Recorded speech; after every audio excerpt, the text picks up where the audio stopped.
ሰላም አለይኩም ወራህመቱላህ እንዴት ናችሁ ቤተሰቦች? ከኔ ጋር ሁሉ ሰላም። ዛሬ የመጣሁትኝ የዚህን ትራስ አሰራር ነው የማሳያችሁ። አቆራረጡ እንዴት እንደሆነ ሙሉ ቪዲዮውን ነው የማሳያችሁ። ኢንሻአላህ ተከታተሉ። እሺ የታዘዝኩትኝ በዚህና በዚህ ከለር ነው፣ በሁለት ከለር ነው የሚሰራው። ያምራል። ይሄ አሪፍ ከለር ነው። መሀል ላይ ያለውን የምጠቀመው ይሄ አጃክስ ከለሩን ነው። ይሄ ከለር የ52 በ80 ነው የተጠቀምኩት። የዚህ አይነት ትራስ አሰራር አቆራረጡ ሁልጊዜ 10 ሴንቲሜትር ይጨምራል። ከዚህኛው አሰራር ስንገጣጥመው ባህሪ ስለሚኖረው 10 ሴንቲሜትር ያክል ጨምሬበታለሁ።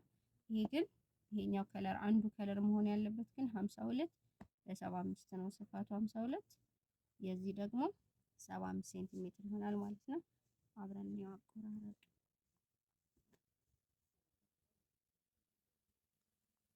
እሺ ይሄ 52 ሴንቲሜትር ወደዚህ ጋር ነው ያለው። ይሄ 52 ሴንቲሜትር፣ ቁመቱ ደግሞ 80 ሴንቲሜትር ነው። እዚህ ጋር አንዱ ከሁለት አንዱ 5 ሴንቲሜትር መጨመር አለበት። ስለዚህ ይሄንን 52 ሴንቲሜትሩን ለሁለት እናጥፈዋለን ማለት ነው።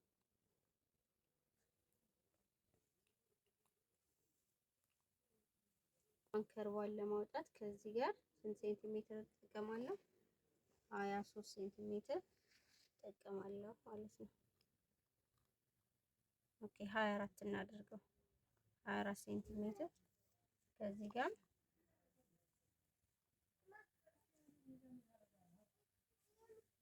24 ሴንቲሜትር።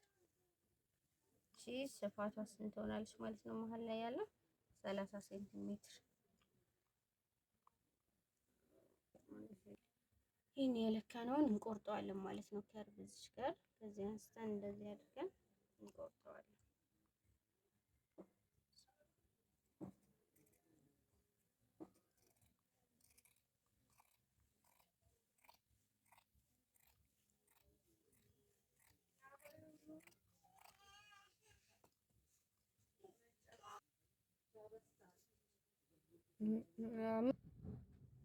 ይሄ ቲክ ያደረግነውን ቆረጥ ነው። እቺን ይዘን እኩል ስለሆነ እዚህ ጋር ቲክ ያደረግነው እዚህ ጋር አስቀምጠናት ከርቧ እንዳትለያይብን እንቆርጠዋለን ማለት ነው።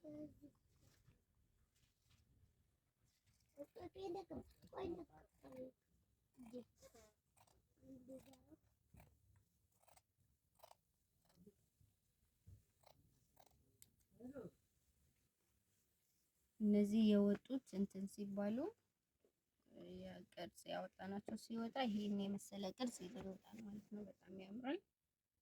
ይሄኛውን ስንቆርጠው እዚህና እዚህ ይገባል ማለት ነው። በጣም ያምራል። አብረን እንጨርሰው።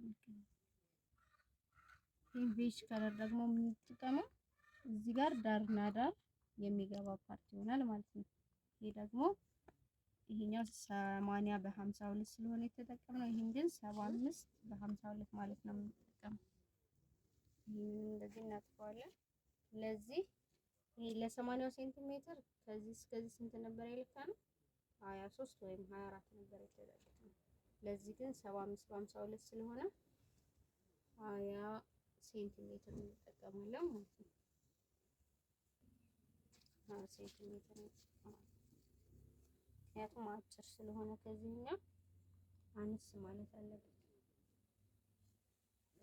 ይሄንን ከርብ እንጠቀማለን።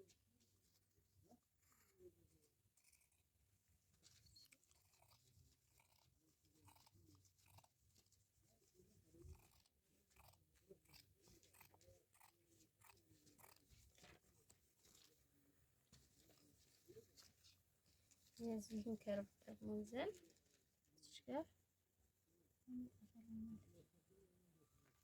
ጋር ቲክ ካደረግነው ጋር ሁሉም እንደምታዩት